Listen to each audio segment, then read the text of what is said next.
Goeiemôre vriende, ons is die Here nog dankbaar dat ons andermaal weer kan saam wees so rondom die woord van die Here. Ons vertrou dat u 'n goeie nag se rus gehad het en dat u ook vars verkoke nuut opgestaan het en dat u ook met groot vrymoedigheid die dag tegemoet kan gaan.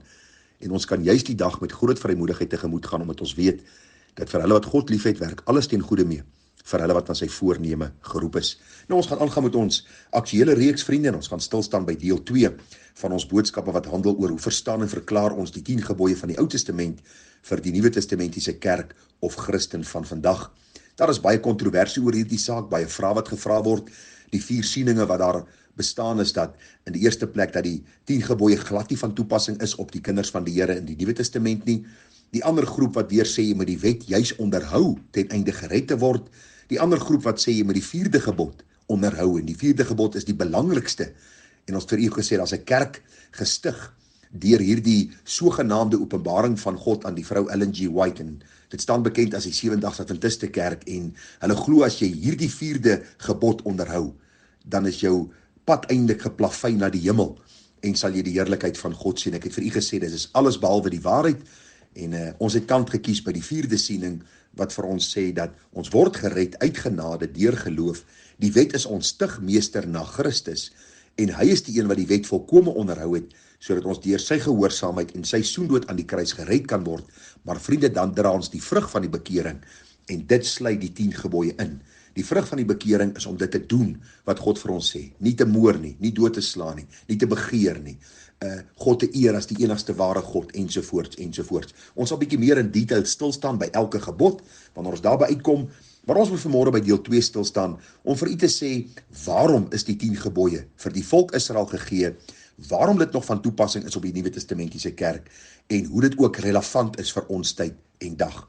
Nou in die eerste plek vriende wat ek gesien het is dat God het sy wet vir sy volk gegee om sy krag, heerlikheid en heiligheid te openbaar. Nou jy sal met my saamstem in Eksodus 20 toe die Here homself geopenbaar het van die berg Sinai af en met sy volk gepraat het, het hulle duidelik bewus geword van God se krag toe die berg gebrand het met vuur, toe daar die berg geskit het en die stem uit die berg gekom het en hulle gehoor het wat God se heilige standaard is. Hulle het agtergekom dat God hom heeltemal self onderskei van alle afgode. Daar is geen ander God nie behalwe die God van hemel en aarde, die God van Abraham, Isak en Jakob. En hierdie volk het dadelik deur die gee van die 10 gebooie besef dat daar een ware God is, dis die God van die Bybel. So God het sy wet gegee om dit duidelik te maak dat hy die enige heilige God is, afgesonder van alles en almal en dat die wat hom aanbid, hom moet aanbid in gees en in waarheid. Daarom sê die Here ook vir ons in die Nuwe Testament, wees heilig, want ek is heilig, afgesonderd. Daarom het die Here die wet vir hulle gegee.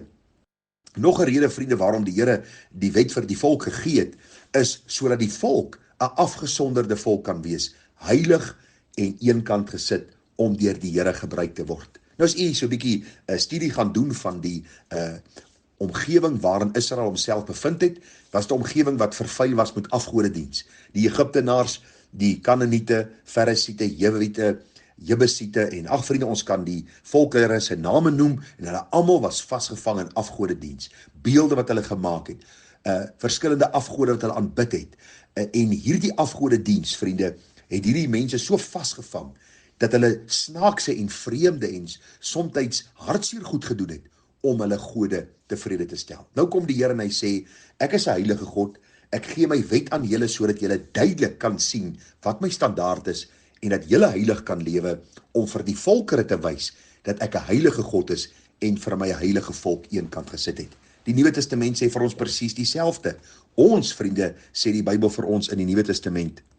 Daar in 1 Petrus 2 vers 9, julle is 'n uitverkore geslag, 'n koninklike priesterdom, 'n heilige volk, 'n volk as eiendom verkry om te verkondig die deugde van hom wat julle in die duisternis geroep het na sy wonderbare lig. Julle wat vroeër geen volk was nie, maar nou die volk van God is, aan wie toe geen barmhartigheid bewys is nie, maar nou bewys is. Petrus kom baie duidelik en herhaal eintlik dit wat die Here vir sy volk daar op die berg Sinai gegee het, dat hy 'n heilige God is en dat die mense wat hom dien 'n heilige volk moet wees. Ag vriende, so wonderlik om te sien dat die Here vir ons 'n mooi speelveld gee, waar binne ons kan lewe om hom te verheerlik en dit word opgeneem in die 10 gebooie. Nou baie belangrike saak verder vriende, die Here het ook die 10 gebooie gegee, sodat die volk se sondigheid geopenbaar kan word. Het jy al daaraan gedink, as daar nie 'n wet was nie, het ons nie geweet wat 'n sonde nie. Die Bybel sê vir ons baie duidelik daar in Romeine 7 vers 7. Wat sal ons dan sê? Is die wet sonde? Nee, stellig nie. Inteendeel, ek sou die sonde nie anders as deur die wet geken het nie. Want ek sou ook die begeerlikheid nie geken het as die wet nie gesê het, jy mag nie begeer nie. Maar die sonde het aanleiding gevind deur die gebod en in my allerhande begeerlikhede gewerk. Want sonder die wet is die sonde dood.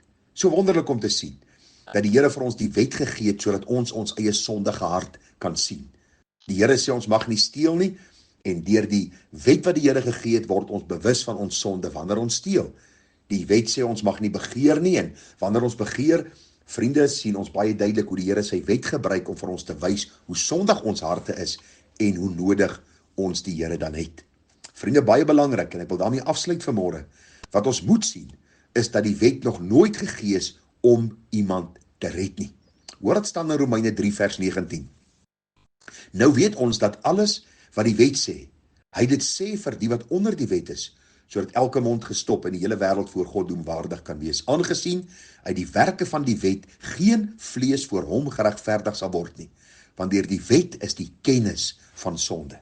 U sien, die wet is gegee aan die volk Israel, daar by die berg Sinaï, om God se heiligheid te openbaar, om hulle sondigheid te openbaar, en hulle dan eenkant te sit as 'n heilige volk vir die Here.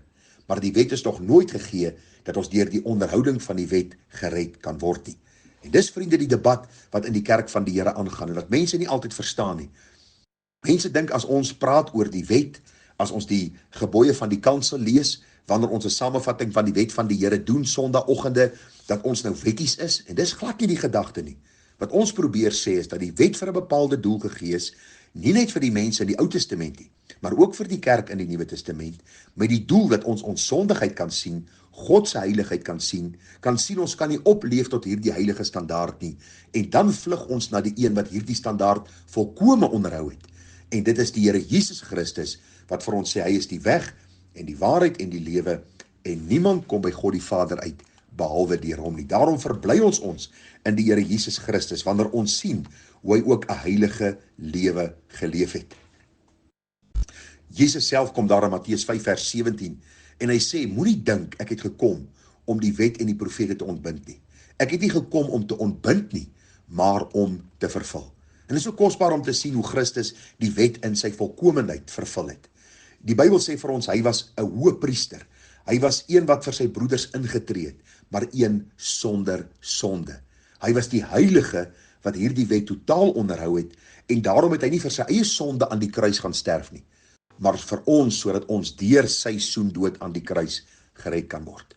Vriende, ons gaan môre 'n bietjie kyk na so 'n paar dinge wat die wet glad nie kan doen nie. Ons het nou vanmôre een gedagte genoem, dat die wet ons nooit kan red nie. Ons gaan môre 'n bietjie kyk na 'n paar dinge wat die wet nie kan doen nie, en dan gaan ons een vir een van die wette vat, om vir u te wys hoe dit in die Ou Testament gegeld het, en hoe dit ook van toepassing is op ons in die Nuwe Testament vandag. Mag die Here ons seën met wysheid en insig, mag die Here se genade vir ons groot wees. Ons bid dat die Here vir ons wysheid sal gee. Groete vir u, mooi dag verder, tada.